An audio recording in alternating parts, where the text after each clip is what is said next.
Hi there, David and Audrey. Hope you guys are doing well today, and hopefully you spend all afternoon in the mountains on your service call. So this is your video lesson for today. I'm going to go through 3 different points that I want you to do during your guitar games this week. Remember, always frame it that way. Remember, not sitting down to practice. Don't frame it that way. Sit down, hey, let's do a guitar game together today. All 3 of these things right here, don't feel like you have to do them every single day, right? Like maybe like one day you do the first one, second day you do the second one, third day you do the third one, you just kind of rotate it out that way, depending on how well her attention is going for that day. And like I said before, if you have any questions at the end of this, do not hesitate to shoot me over a message, and I'll clarify any points or give you any helpful tips or tricks. Cool, so let's go down the list and we'll go from there. So first thing I want you to do is review our flowers growing up, up, up. This is our like our first half of our G tonalization, basically. As soon as we get a little bit further into lightly row, we're gonna start doing some pinky push-ups. But just to make sure that we stay up on our scale. So this week, so I'll just go through the notes real quick, just as a refresh in case you need one. So basically it's open G, and then you go A on the 2nd fret of that 3rd string, then B, open, C, and then D on the 3rd fret 2nd string. Up, up, up. So the whole thing, flowers growing up, up, up. And what you can do, since you play guitar, is that you can do what I like to do sometimes, is I'll like pretend like I don't know what I'm doing, or I'll make mistakes. So what you can do is you guys can sit across from each other, roll the dice and go, okay, we got 3 or something like that. We're gonna do 3 rounds, okay? And you go, okay, I'm gonna play my flowers going up, up, up. First thing to do is just like review it with her, show her like goes the G, and then whatever color dot, I can't remember color dots. And then next one, review that with her. And then you sit down and go, okay, I'm gonna play my flowers going up, up, up, and we're gonna see who can play it the best. And you know, like maybe like mom or sister or something like that can be like the judge or something. So what you'll do is go, no, flowers growing up, up, up. And she's like, no, that's wrong, right? And then go, okay, show me the right way of playing it. If she has trouble doing the whole thing all in one go the first time through, just like do like the first like note or 2. So like, can you find like flowers? Like be like flowers, and just do that much right there. So she'll sit down, you'll sit across from me, okay, I'm gonna play flowers growing up and see if you can play it better than me. Okay, you ready? Flowers, oh, that's wrong, show me the right way to play it. And then say like while you're doing this, you might have like a game board or something like that. You can do what I do, like literally just like on a piece of paper, draw like a circle and like put like little game pieces on it and see who can get around the track. Something like that would work really well, I think.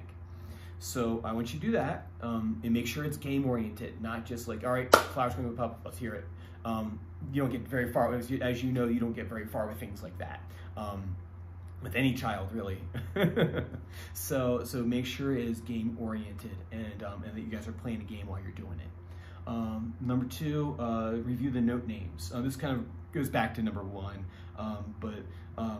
so I already went through it with you, but I'll do it one more time. So G, B, and E are your open strings, right? And then you have the 3 on the B string is your D, and then A, I can't remember exactly, I think I gave her like D, I want to say.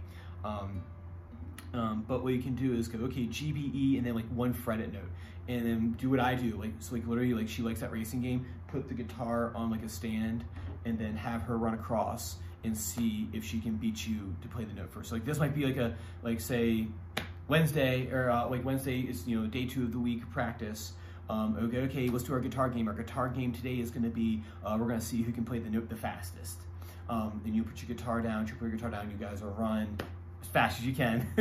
You're not into running, run as fast as you can and see who, like have maybe mom or like maybe like pick a random, like have Alexa call out a letter or something like that, I don't know. Have mom or somebody call out a letter, see you can run, get the guitar in your hands, okay, play A, and see if you can find that note. Stick with like 1, or like say for the open strings if she's getting that really easy, then go with one fretted note. So like do like the 3 open strings and 1 fretted note. If she has trouble getting like say if you say like, if you're doing like say maybe 3 fretted notes, the C, the A, and the D, what I would do in that situation is just like maybe to make it just 1 and just like repetition on that 1. So if she's getting the open strings okay, and she's, oh, I forgot what the 3rd string open was called, drill that one like over and over again. And it's to the point where it's like funny, where it's like she knows what you're gonna call and she'll go right for it. And then like maybe like every day do like a different note or something like that. Like maybe that's one of the guitar games you guys play. Most kids I find her age, you know, the parents report back to me. Every kid's different, but you know, I get reported back. You know, we're good for like 10 minutes. Sometimes it's like 5 minutes. Between 5 and 15 minutes is I think would be a good practice session. But like I said, making sure it's game oriented. If you need ideas for games, you know who has all the games. So you run across and see who can play that note the fastest. And then number 3, lightly row.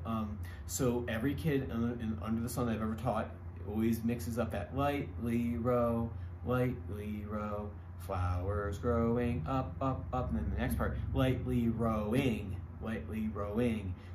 Sometimes like they'll flip it, like sometimes it'll all be lightly rowing, sometimes it'll be like lightly rowing, lightly row. They'll get it backwards. So I think for her, let's just see if she can hear the difference between those two. Now we can do more pieces of that song and get that under our fingers. So the first time you might want to do is you know, get like a game board out, and we're going to move around the track, and the first person to get around the track is the winner. Can you tell the difference between lightly row and lightly rowing? And just like literally just have her listen to it. Like get on your guitar, turn around, go, okay, if you can hear the difference between lightly row and lightly rowing, you get to move on the board. If Dad's got to help you, I get to move on the board. And then maybe say, hey, do you want to do a couple practice rounds first, just to make sure you understand how the game works? That's always important too, and I always try to frame it that way, that, hey, let's make a practice round. That way you understand the rules of what we're gonna do. So if I go, lightly row, and or so you can play this, and you go, okay, here's lightly row. This is what lightly row sounds like. You can sing it together. Lightly row, and then sing this one together. Lightly rowing, and then go, okay, do you hear lightly rowing, and you'll play one for her. Was that lightly row or lightly rowing? If she has trouble with it, just do a quick review around again, okay? And then start moving game pieces. It's important that she understands the rules of the game. And then go, okay, what's this one?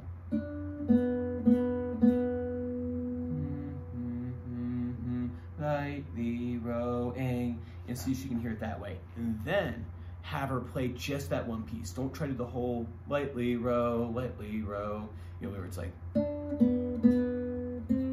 when I've written down here the notes for you too. So you have that. Yeah, so listen for both parts, and then just play one of them. See if you can get her to play lightly rowing. So go, what's this one? Oh, it's lightly rowing. When she can do that, that's when you go, okay, we're gonna try to play that part. And that'll be more like moves on the board. So she, you know, say if you move like 5 times around the circle and she was just doing listenings, in the last 5, there's 10 spaces. See if you can get her to play lightly rowing, right? And that way she'll start hearing the difference. Like I said before, if that's too much for her, then just back it off and do smaller portions of it. And then then obviously to review lightly rowing. So like it's D, B, B, B for lightly rowing, and then D, B, B for lightly row.